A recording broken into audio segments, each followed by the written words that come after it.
Il faisait un temps magnifique pour la traditionnelle fête du football. Le président de la République était là et c'est d'abord Quitet, le capitaine sochalien, qui présente au premier homme de France ses coéquipiers. Ensuite, ce sera au tour de Fleury Dinalo, le capitaine lyonnais, de présenter ceux qui, 1h30 plus tard, deviendront les vainqueurs de la 50e Coupe de France.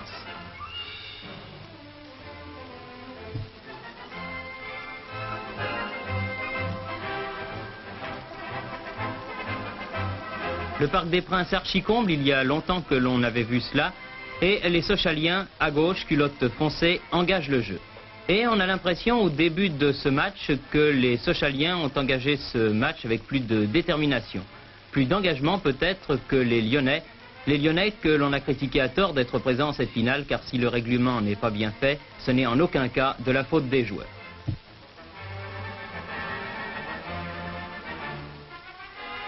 Puis, petit à petit, sous l'impulsion de leurs deux techniciens sud-américains, c'est-à-dire Maison et Rambert, sous l'impulsion de leur capitaine Dinalo aussi, les Lyonnais vont se reprendre. Pourtant, ici, une chaude alerte, Zevulko n'arrive pas à maîtriser le ballon et il se heurte à Leclerc, le petit ailier droit de Sochaux. On croit un instant que Zevulko sera sérieusement touché, mais le garçon est solide et il se relèvera sans trop de bobo.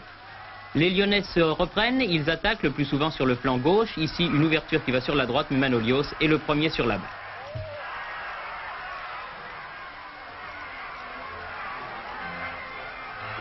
Andrieux, Wisniewski sont les Sochaliens les plus en vue en ce début de match.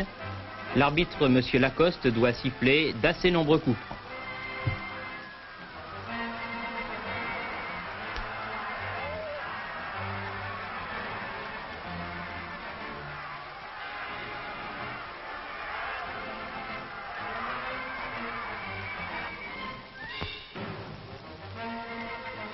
Le premier quart d'heure est passé, rien n'a été marqué. Et tout d'un coup, à la limite de la surface de réparation, c'est un petit festival de Fleury Dinalo.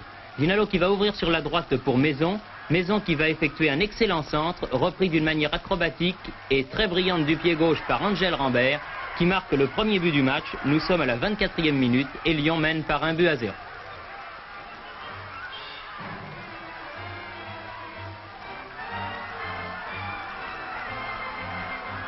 On se souvient que sur ce même terrain, les Sochaliens avaient également été menés par les Rennais, donc ils ne s'inquiètent pas trop et attaquent à leur tour les buts défendus par Zevulko. Et ici, regardez bien au ralenti, grâce aux caméras de Yves Bonsergent et d'Adolphe Drey, Leclerc qui de très près vient fusiller Zevulko. Il a eu pas mal de chance, Leclerc, pour récupérer à nouveau ce ballon. En tout cas, les deux équipes sont à égalité, un but partout.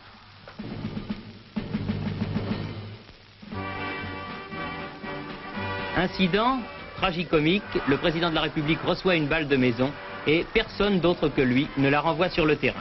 Sur le terrain où les actions sont toujours pour les Lyonnais en ce moment, les Lyonnais qui bousculent Sochaux, nous sommes maintenant en deuxième mi-temps et paradoxalement c'est au cours de la première demi-heure de cette deuxième mi-temps que Sochaux va laisser passer sa chance. À la 50e minute, Wisniewski tirera sur le poteau. À la 74e minute, une tête de Leclerc sera bien captée par Zevulko, nous le verrons dans quelques secondes. Et surtout, un très beau coup franc de Quitet, quelques minutes plus tard, sera détourné en corner par ce même Zevulko. Et voici l'action, la balle entre les jambes de Manolios et Perrin qui marque le deuxième but à 9 minutes de la fin du match, 81e minute. Lyon marque et Maison, qui a amené la balle à Perrin, s'effondre. Il a effectué là un travail sensationnel pour donner la balle à son partenaire. Ce sont les dernières minutes où les Sochaliens complètement KO vont encaisser un troisième et dernier but marqué, c'était son tour, par le capitaine Fleury Dinalo, qui à bout portant vient battre encore une fois l'infortuné Manolios. Sochaux est battu, Lyon remporte la Coupe du Cinquantenaire. Dans la tribune officielle, le président de la République, après la bise présidentielle d'abord à Fleury Dinalo, auquel il remet la coupe, ensuite au capitaine sochalien valeureux Claude Quitet, félicite les deux équipes d'avoir donné un bon spectacle. La coupe, pour un an, est sur les bords du Rhône, mais les Lyonnais avaient l'habitude.